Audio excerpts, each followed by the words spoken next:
usahay ba kanang kapoy na gyud kayo ang kanang trabaho nako sa Department of Education. Usahay gina-question na nako ang existence aning kalibutan na ni nga makaingon na gyud ko usahay ngano wala na lang ko ni dagan og third term nako nga mayor sa syudad sa Davao. Pero anang kagabi alas 10 namin nahuman og meeting. Pagkahuman kaгаninang kadlaw alas 2:45 AM ang ako ang alarm kay para mulakaw mi sa balay og 3:13 AM para makaabot mi sa first flight padulong sa Cagayan de Oro.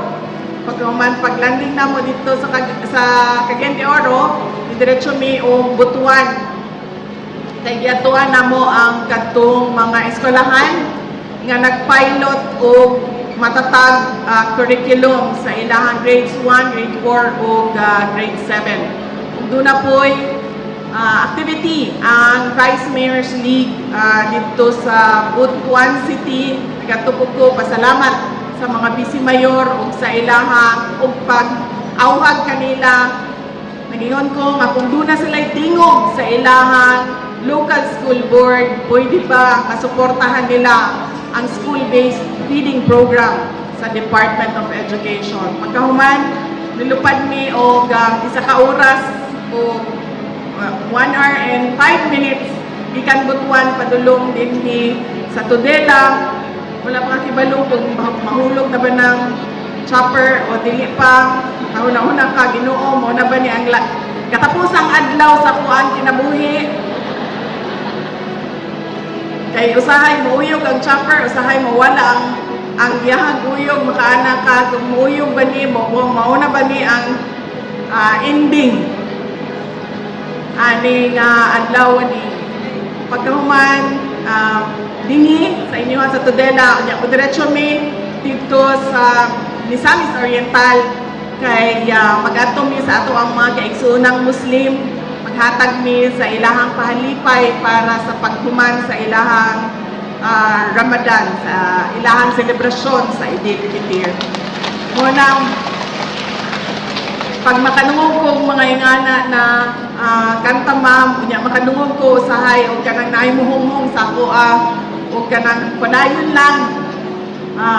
Unya makita na ko ang mga learners, ang mga estudyante, ang mga bata, makita na ko nga luoy kaayo, kinahanglan gyud kaayo o dakong pagbago, reforms sa Department of Education. Munang makaana ko nga siguro insakto pa, tama pa ang ako ang pagtindog dinhi sa tubangan ninyo as Department of Education Secretary. So, salamat sa inyong paghatag o kusog kanako karong adlaw. I extend my warmest greetings to all the participant learners of the 2024 Regional Festival of Talents and the Department of Education Region 10, the host division of Misamis Occidental. I am very happy and excited to join this amazing gathering of talents and passion involving our elementary, secondary, and ALS students. Tinuod ko, kaganina nagpasalamat si RD Art sa ako. Yun siya, daghang salamat ha, kay gianhi yun minimo sa Regional Festival of Talents. So, moto nakaingon ko sa iya ha, RD, ikaw raman po'y nang-imbitan ako ang ubang region, bisan Region 11 gani, wag gani kong i-imbita sa mga taga Davao. Nalipay ko og dako kay makahatag ko og higayon nga mahatagan og inspirasyon ang ato ang mga learners para sa ilahang kaugmaon. First and foremost, congratulations to each and every one of you for being part of the Regional Festival of Talents.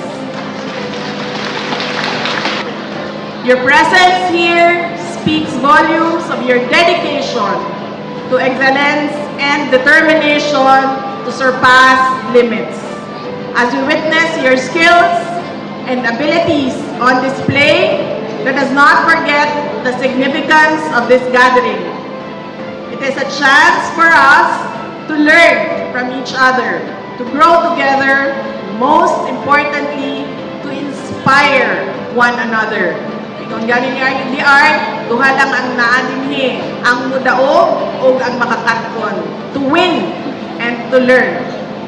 Each of you brings a unique perspective and talent to this gathering, weaving together a colorful tapestry of creativity that enriches our community. Let this festival not only celebrate talent, but also serve as a testament to unity, friendship, and the limitless potential that resides within you. I commend the Division of Misamis Occidental for embracing the challenge and opportunity of hosting this event, and I applaud the Department of Education Region 10 for their unwavering commitment to championing and celebrating the skills of our learners. The 2024 RPOT holds the power to ignite the passion within every learner, propelling them closer towards academic excellence and the realization of our goals outlined in the Matatag Agenda. To all our learners from elementary, secondary, and ALS, I want to give you a special shout out. You are shining examples to your peers, and I am truly impressed by your dedication and your drive.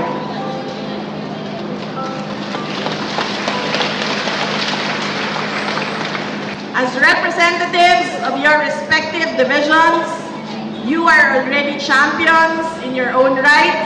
Congratulations sa ato ang mga mentors and ato ang mga coaches.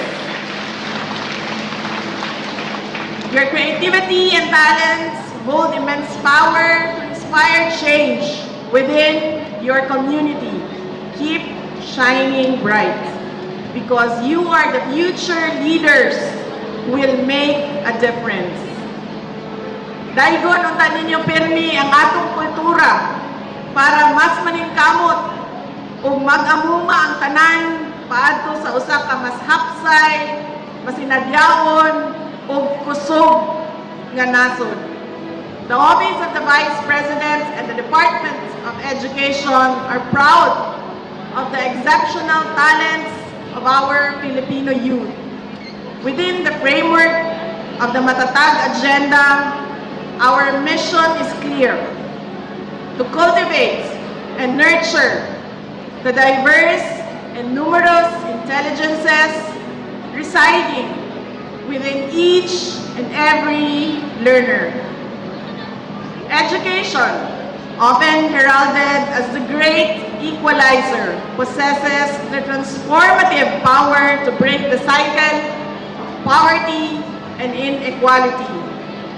Habaw mo, pag ang mga kabataan na ang ako ang kaistorya, ginapasimple na ako og sabot sa ilahang tungod sa kaimportante sa ilahang kinabuhi ang edukasyon.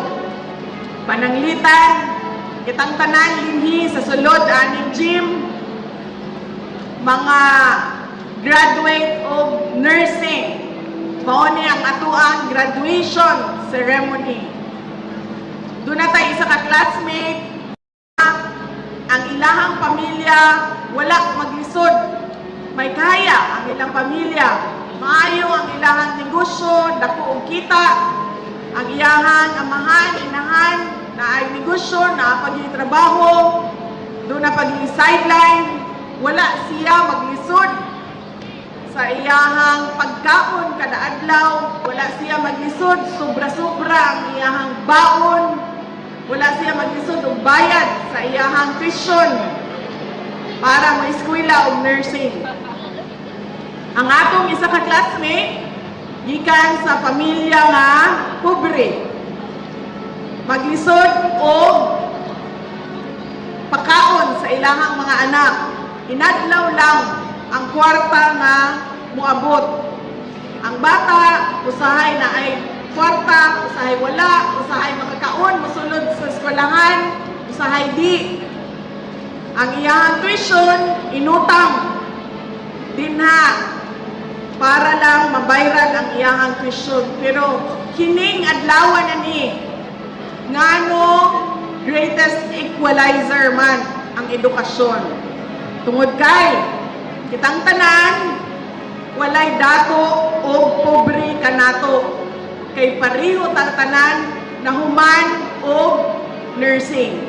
Buot pasabot, kitang tanan, doon na na'y oportunidad nga makatrabaho, isip nurse, o makasweldo, o mas arang-arang, kontra sa kung ang isa ka tawo wa mahuman o eskwela. Grade 2, grade 3 lang ang nahuman o eskwela.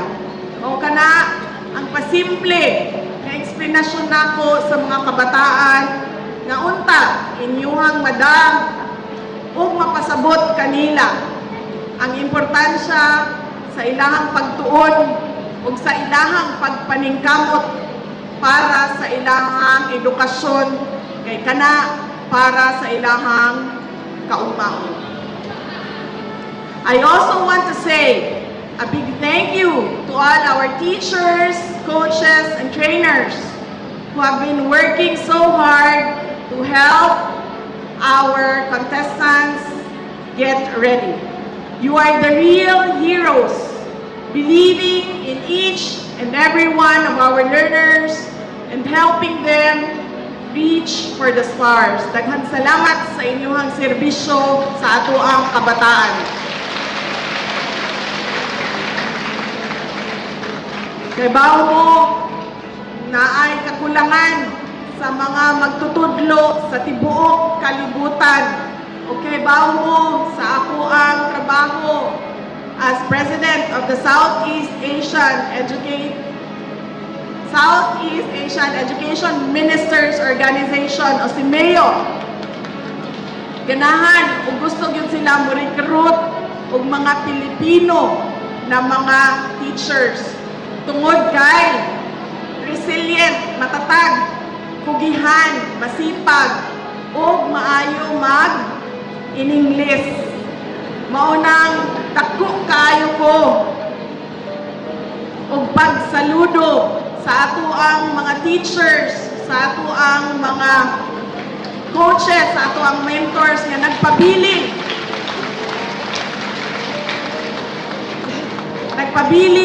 dinhi sa kainit sa ato ang nasod.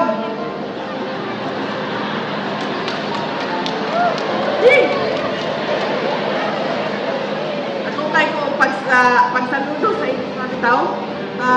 Kay pwede man ta mo manlakaw, pwede man mo moadto bisan asa nga nasod dako kayo o sweldo, pero kamo gipili ninyo nga mo serbisyo dinhi sa ato ang nasod.